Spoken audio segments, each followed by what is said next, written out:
بسم الله الرحمن الرحيم. السلام عليكم ورحمة الله وبركاته. مقعي هو مختار أحمد محلى.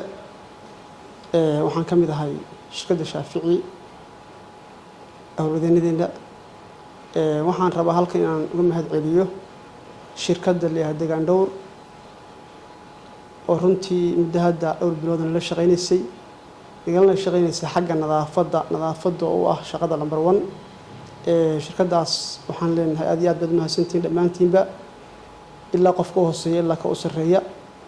oo wax fara badan ka bedelay nadaafadii runtii aan ku dhibanayn ee xagga shirkadda ahayd haddii wajahadaha noqoto haddii dhulka noqoto iyo haddii noqoto xafiisyada shirkadda dhammaantoodba aad iyo aad bay wax uga qabteen marka waxaan leenahay waad mahadsantihiin intaas waa inta kale isbedelka ay noo sameeyeen oo shirkadda dhowr noo sameysay waqti fara badan oo ay ku bixinayaan shaqadii kormeer iyo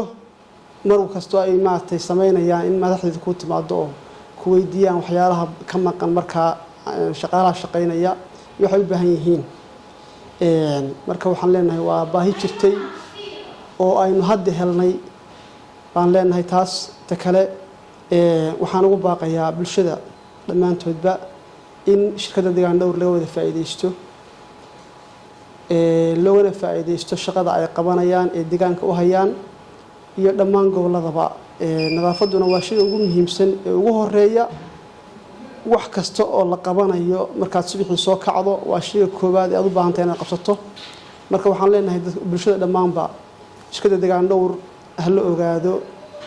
halagana soo qayb galo waxaad arkaysaa markaad subaxii wadooyinka marayso meelaha meheradaha ah kuwa shaaha oo kale kuwa cunnada oo kale iyagoo laamiga ku daadinaya qashinka waad arkaysaa nadaafad darradaasina waxay keenaysaa caafimaad darro runtii marka si caafimaad darrada aynu uga hortagno dhammaanteed oo bulshada aynu u badbaadino deegaan dhowr si toos ah loola xidhiidho waxay ilaalinaysaa waxyaalaha dariiqa lagu daadinayo gudihii oo kale bannaankii oo kale guriga kor iyo hoosba aad bay uga shaqaynayaan marka waxaan leenahay dhammaantiinba deegaan dhowr waad mahadsantihiin shaqo fiican baad noo haysaan halkiina insha allah ka sii wada hana ka caajisnaan leenahay insha allah bidnillaahi kariim caqabadaha in ka hor yimaadana inta badan waxaad ku xalisaan inaad dulqaad iyo samir samaysaan waad mahadsantihiin asalaamu calaykum waraxmatullaahi wabarakaatu